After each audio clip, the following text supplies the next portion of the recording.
What up, people? What up, people? What up, people? You're live and direct with Vigilante in the 2 Minutes and Change show, radio show, not the blog. Live from Kansas City, Kansas, a.k.a. The Dot. It's the Tell It Like a T.I. Is show with your host, Vigilante.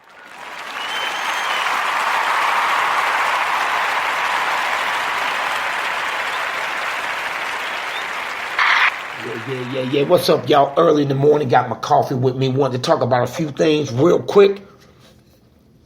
So bear with me. I'm not expecting a lot of people to be on, but the rebroadcast will be on fire. We just do it that way. No problem with me. Some things I want to get off my mind on this radio show. Going solo on this one. What up, Righteous? The Oak treatment. Think about, for people that love sports and understand New York basketball, New York Knicks basketball, Chicago Bulls. Everybody know about Charles Oakley, the enforcer, the one that gave his all on the court, the one that used to be basically Michael Jordan bodyguard on the court. The Knicks versus Chicago, Oakley friendship with Michael Jordan. And to see a person that give his all, you hear a lot of announcers say, this guy gave his all. I love it when athletes leave it all on the court for their team and their organization. What happens? He get thrown out of the arena like some criminal because you got 5 or 6 security all up in this man's face. And then you get Dolan, get on TV, try to make it look like this guy's an alcoholic, a threat, angry black man. It's a threat. This is what you get, y'all. And when you get people like Stephen A. Smith calling Kevin Durant weak because he went to Golden State, and you get people that argue about how soft LeBron is and crybaby LeBron, y'all don't realize what you're saying. Yes, it's sports. It's sports. But at the end of the day, we should applaud these athletes if they want to go. If Durant want to go play for Golden State to try to win, he knows that if he stays with Oklahoma, he'll never win a title. Then y'all say, he was great, but he didn't win a ring. So it's damn if you do, damn if you don't. And you say, how did this connect to Oakley? Let me show you. We always push our athletes to be dedicated. Take pay cuts. Give it up to these owners. And at the end of the day, you get thrown out on your ass. At the end of the day, when it's all said and done, that's a difference. I learned this a long time ago. Owners versus player. A player plays until his time's up. A owner keep owning regardless of who playing. Always say be an owner, not a player. So the verbiage is Oakley treatment, how he was dead, angry black man. That's basically what people are saying. Angry black man. But why is he angry? Why is he angry? And you can take this, the Oak treatment, which is the title of this show today, the Oak treatment, and you can realize that that's how black people get treated all across the nation. We get the Oak treatment. No matter what you put in, no matter what you're trying to do, we get the Oak treatment. And we see it all across the nation. The same thing. You dedicate yourself and you try to show compassion, show the dedication. I see people try to get their own business. And at the end of the day, you get kicked out on your ass. Even Michael Jordan, the great Michael Jordan, as y'all say, the Messiah. At the end of the day, the wizard sent him on his way. So at the end of the day, the great Michael Jordan, when the owner of the Bulls said 2 weeks ago, I think, or a week ago, that Michael Jordan never needed other players to be great, and he was taking a dig at LeBron. But this is the same man that let Michael Jordan go after he had just won another title in 1998. At the end of the day, owners own, players play until they played out. And when they're played out, they'll find another one next year. Now, the Bulls ain't won nothing since then. But at the end of the day, look at Jerry Jones. He still wants Tony Romo to be the quarterback. This black Prescott did everything you can do possible. Taking a 4-12 team and go 13-3. Come in as a rookie and break all kinds of records. And the owner says, it's my party and I can cry if I want to. At the end of the day, black people, we don't own nothing. So yeah, they're going to ban Oakley, irregardless of the dedication, the blood, sweat, and tears. Going to make him look like a straight up criminal. And I'm glad that LeBron, D-Wade, and Paul are taking a stand against that and showing love to Charles Oakley publicly. Let's see what the great Michael Jordan say. Let's see, do he have anything to say? Or will he just, I'm the owner of a team, so I just keep it to myself, which is fine. But damn it, it's time for us to speak out on certain things. But then again, it's not.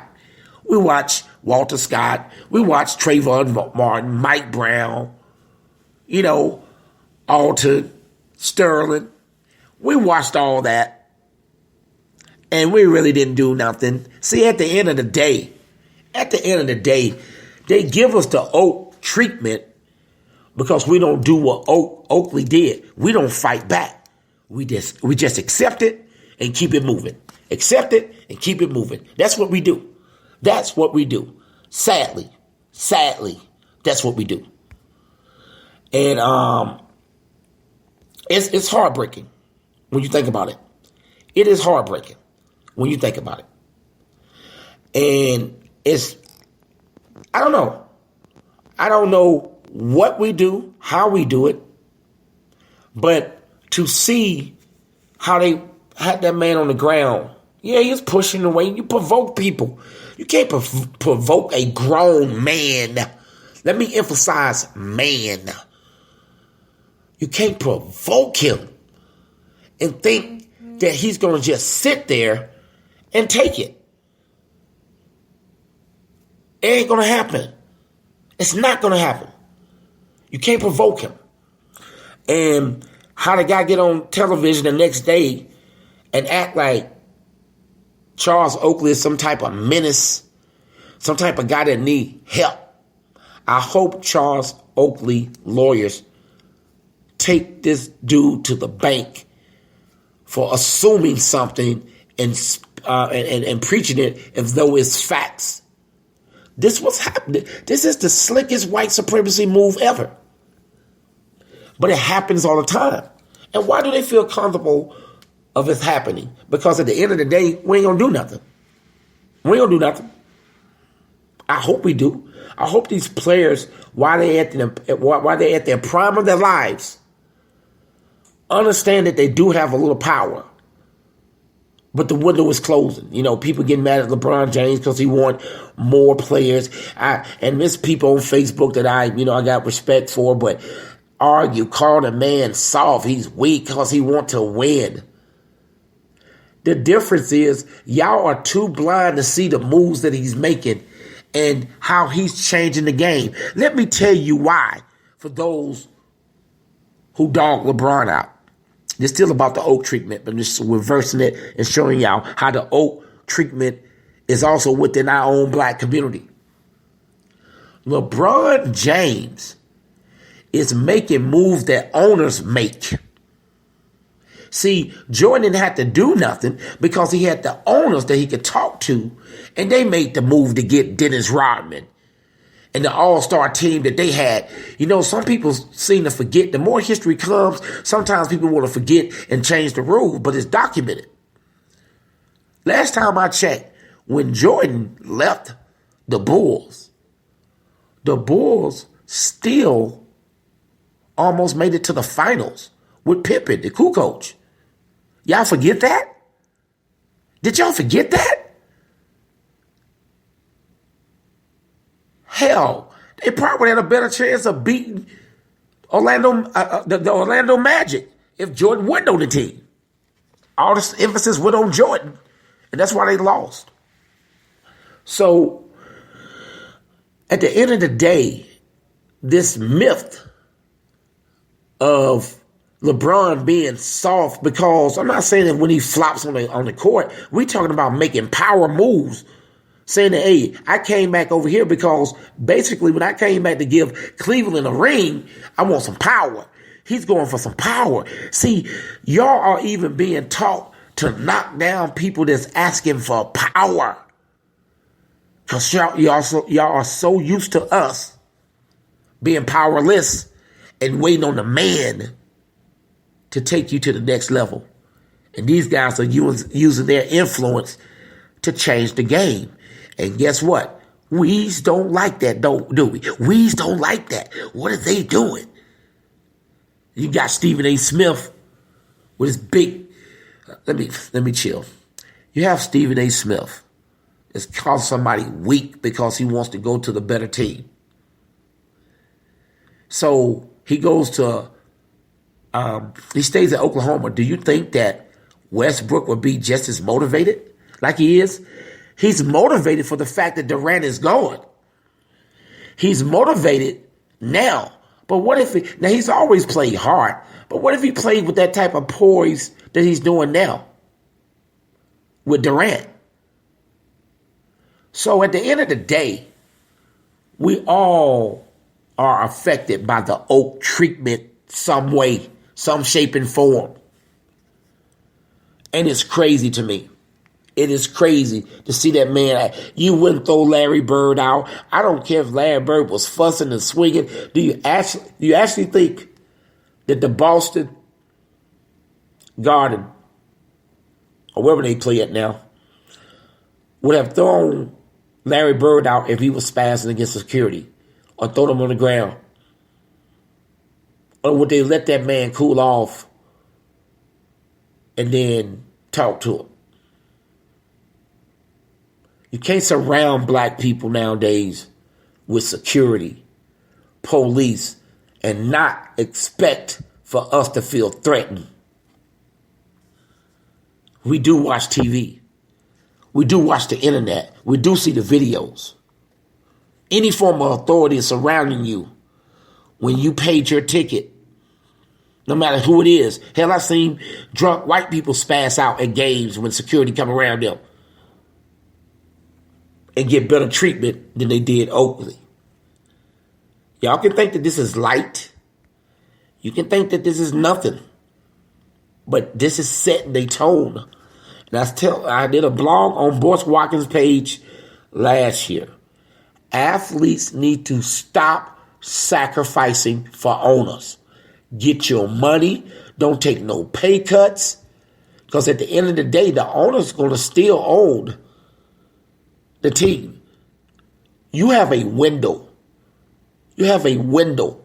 Take advantage of it. Live your life.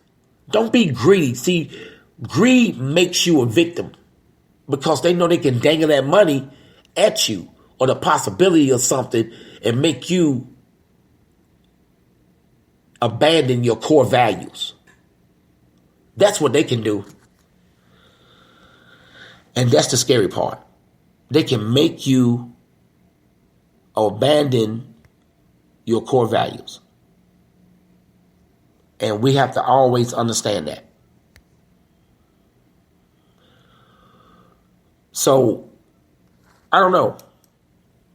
As I look over the landscapes of sports, look how they're making this KD versus Durant thing. They're pushing the beef even more. Why? Because we got to sell a story. We got to sell a story. Yeah, they do. Probably don't like each other. But they are pushing it hard. Why? Because it's about the money. Let's surround this Oklahoma game tonight. Let's surround this game and make it KD versus Westbrook. Build a story around it. Why we make money? Let's do some cool little pieces and continue the black on black movement. It's a natural rivalry. Why? Because you don't need all the extra. But look at all the extra that's going on for this push. That's how bad and hard up we are when it comes to sports. I like sports, but a lot of times this stuff, I'm not a big sports fan as I used to be. Because I see through the bull. So my mindset is the Oak treatment. When are we going to stop taking the Oak treatment, the Oakley treatment? I call it Oak. It's a solid man that was kicked out in front of all his fans. And I'm glad how some of the New York fans are responding by saying that they upset with that. They're upset with the treatment. This Dolan guy, he don't care. Narcissist. This is how owners do, for the most part. You got some owners that are pretty cool, I guess. But at the end of the day, your sacrifice, your dedication, your body, your physical health, whether it be basketball, football, at the end of the day does not matter when you stop playing. When you are no longer valuable on that field or on that court, you will get the Oak treatment. Unless you shuffle, tap dance, bootlick, then you get a little more leeway. A little bit more leeway. Stephen A. Smith found that out when he tried to be a little radical. When he got a little too comfortable at ESPN, I had to put him in his place. Now we see a different Stephen A. Smith. I love what they're doing with the younger crew at ESPN, the His and Her show people. I think that's a good look. A good look, ESPN. Stephen A. Smith, your clock is ticking too. So you got no choice but to go hard. Undisputed. It's on your tail. And you got to go hard and be more crazy and continue to diss your core values that you had when you came into it because of the Oak treatment. Cube say they'll find another one next year. Stay true to the game. That's how you quote it. It's Ice Cube. So all I'm saying is we have to wake up. It's a different type of wake up though, because a lot of us leaders, or so-called leaders in power positions, are doing the same thing to their people. You're giving them hope, but you're not really helping for real. You're giving us a good speech. And you're living like the preachers, the pastors that you diss all the time. You're living just like them. It's starting to look the same to me. It's starting to look the same. And this is not talking about the ones that are doing good and not talking about the pastors that are doing good. We're talking about the ones, you know the ones. You know the ones that's way up there in status. But at the end of the day, it's all about them and what they can get from you while they sell you this dream that you can't touch. Ain't it funny how leaders, so-called activists and leaders and pastors, they seem to touch the success, but followers seem like they just can't quite get it. No matter what they do, no matter what book I buy, what sermon I listen to, the blessing don't seem to come to me. And did you check yourself? Or maybe I'm not studying, maybe I'm not conscious enough. What else do I need to do? Let me buy this book. Let me buy this t-shirt. Let me get some more into the plate that they pass it around. Let me dedicate myself a little more. But it seems like they continue to rise, pastors, leaders, and you're still stagnant. What is going on? I feel like it's the Oak treatment. It's the Oak treatment. That's what's going on. And it's insane. It's insane. Fans, we argue, debate. We become clones of the ideology that we should be fighting. We're so dedicated to sports. Black people, black men, more so than doing the things to help build up our community. We're just dedicated to a game. And I'm talking about grown men playing Madden, playing a basketball game, 2K, 17. I don't know what. I stopped playing that stuff way back in the 2000s, like 2001. Michael Vick thing, when he was on the Falcons. Last time I played that game. And it's fine to play games, but at the same time, we act like we already here. We got so much work to do, but we would put the dedication into it and give our own people the Oak treatment.